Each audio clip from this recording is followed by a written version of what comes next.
Okay, for the chorus of "Let the Worshippers Arise," there's these heavy distorted chords. On the recording I have, I hear mostly more open versions for the distorted chorus. I'm thinking there's more to that. I haven't actually listened to it in stereo headphones, just kind of in the car. But here's some ideas on what you can do to make the more distorted chords ring with clarity and a little more bass to them. Basically using power chords, which are 3-note chords, using your first, third, and pinky only, and not really hitting the top string. So we get more of a thicker sound like this.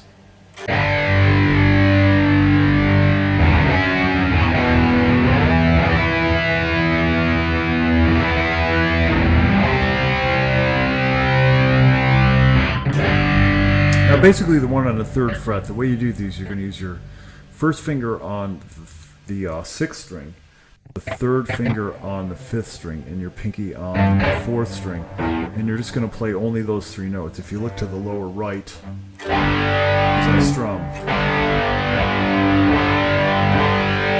I'm only strumming these 3 chords. And I've kind of got the rest of the notes muted with my first finger here. If you look to the upper left, I'm not pressing down. You can see my first finger kind of mutes these. But I can even do something like this. All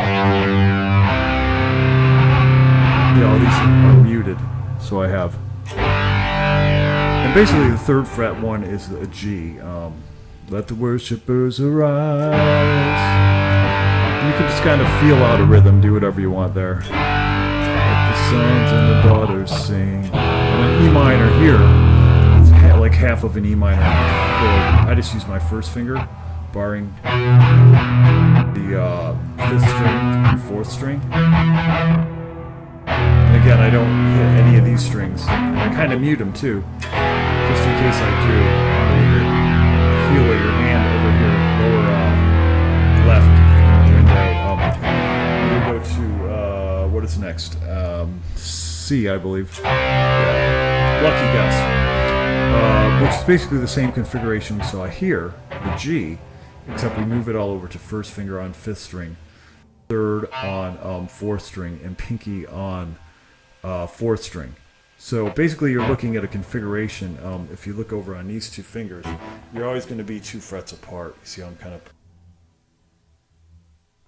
2 frets apart. And so we just move it similar to what we did with C9 and G5 in the other video for the chorus. If you look to the upper right there, I'll try to get my middle finger out of there. This is a little exaggerating. It doesn't look totally like that. But you see I just kind of move these across the strings. I'm not, oh my gosh, I gotta move my first finger here and follow this with this. And a lot of my students, when I used to actually teach in person and not on the internet, would get tripped up on that whole thing.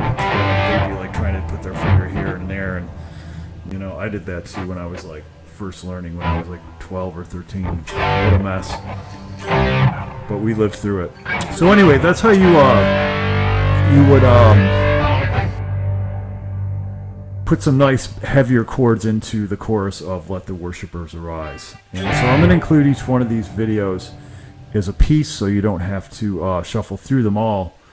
Some 20-minute video to learn just the part of the song you want, and as well I'm going to paste them all together and put them in a total video up here on YouTube too.